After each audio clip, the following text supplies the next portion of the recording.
I'm being joined by Daniel Carmon, who's the former Israeli ambassador to India. He's joining me live from Israel, and thank you so much, sir, for joining me on the telecast.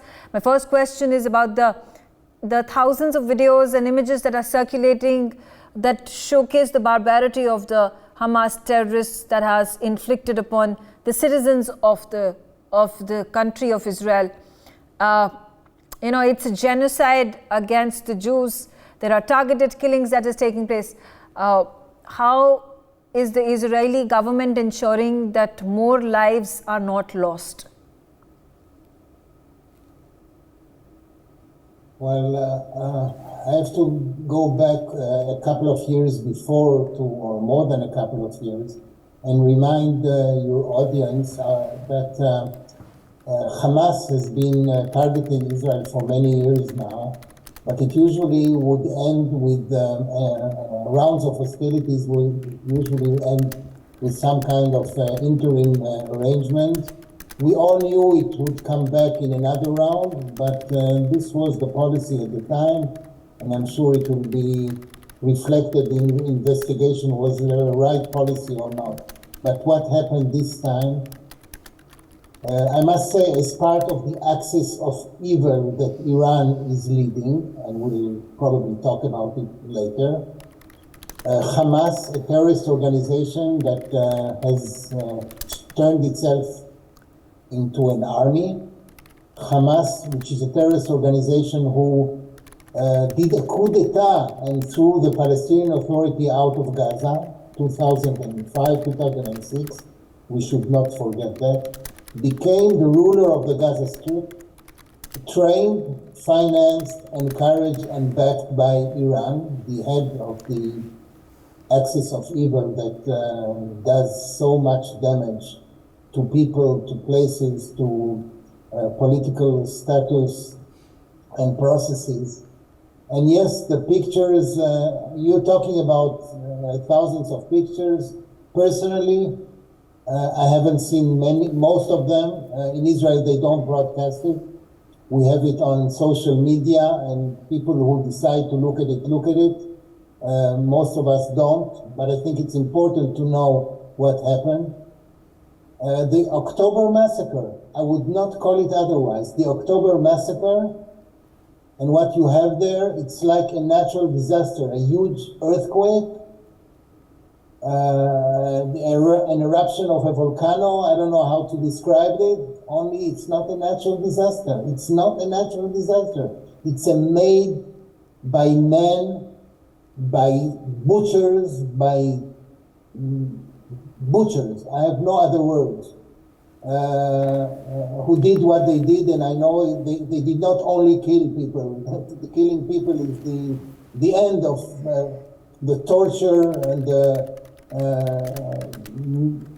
whatever was done to those people.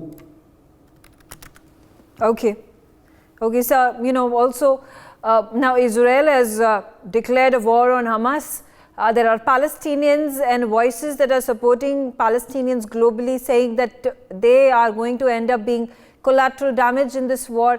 How is Israel going to tackle this?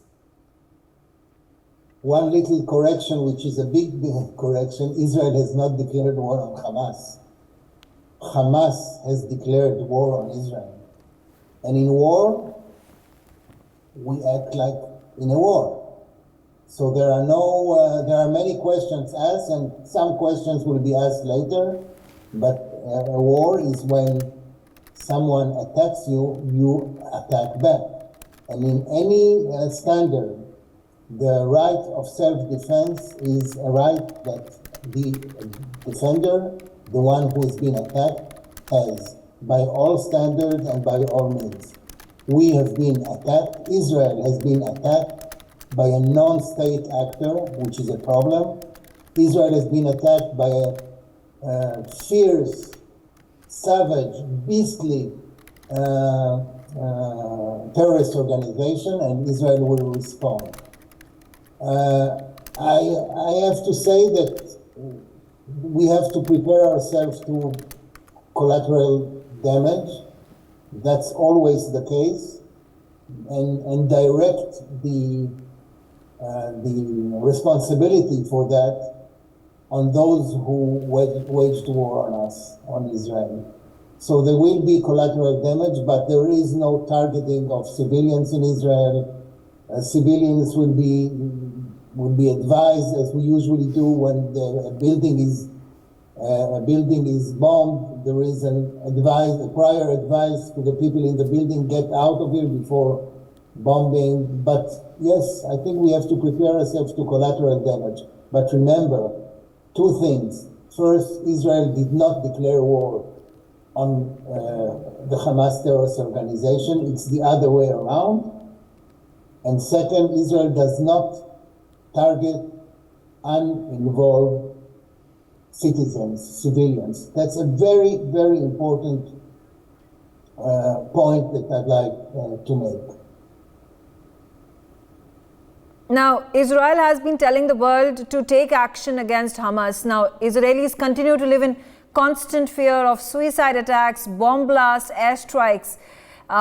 Do you think the world will come together this time around to help Israel in snuffing out Hamas terrorist organization? We have a very strong support from the international community, which is very well noted, and I'd like to express again, as I've been doing in the last few days, our thanks to the Indian people and to the Prime Minister of India.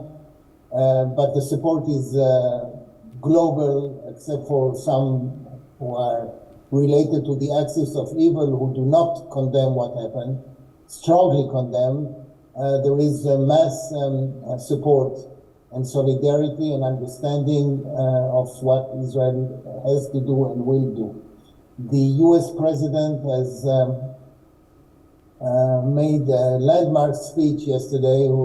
There was in no uncertain terms said that the US is behind Israel, and he is also acting. He has sent equipment and munitions so that Israel has, as he said it, what it needs to have in order to continue what it is doing, which is responding to a threat and using the right of self-defense. So the world, the help of the world, I would say, which is needed, is mostly in support and solidarity. And the US was kind enough, understanding the problematics of things, in also helping, making sure that Israel has what it needs. Now, the modus operandi that is used by terrorists who infiltrate into Kashmir, into our territory in India, is the same. They use their men as human shields, they execute target killings, and this is not just a fight of Israel against Hamas or India's fight against Lashkar-e-Toiba or Jaish-e-Mohammed or ISIS. It is the world's fight against global jihad. How do you feel should the world come together to win this war against Islamist terror? It's a huge question, and the world has been asking this question and trying to unite around all sorts of alliances and unions and cooperation. I would say cooperation between us that has improved in the last few years, especially after 9/11 in the US. There is more cooperation, but not enough cooperation. And the free world, the world that the terrorists attack, and I don't want to pinpoint one organization or one victim, but India and Israel definitely are victims of terrorism, uniting in information sharing, uniting in methodology, uniting in sometimes helping each other, like after 26/11 or other places where other friends and partners came to the help in investigating, or more than investigating. More contacts between countries in the global fight against terrorism. And there are enough countries who have enough countries who have suffered from terrorism, but also enough countries who have the capability to cooperate. Cooperation and information sharing are the key to a stronger counter-terrorism world. Some has been debated at the United Nations, but I can tell you, and our Indian colleagues in MEA know it perfectly, there is no definition of terrorism in the United Nations. Can you believe it?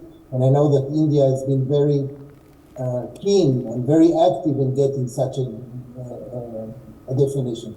So in a world that cannot even define what terrorism is, there is a lot to be done to strengthen the cooperation between countries so that countries and peoples are more safe against this plague.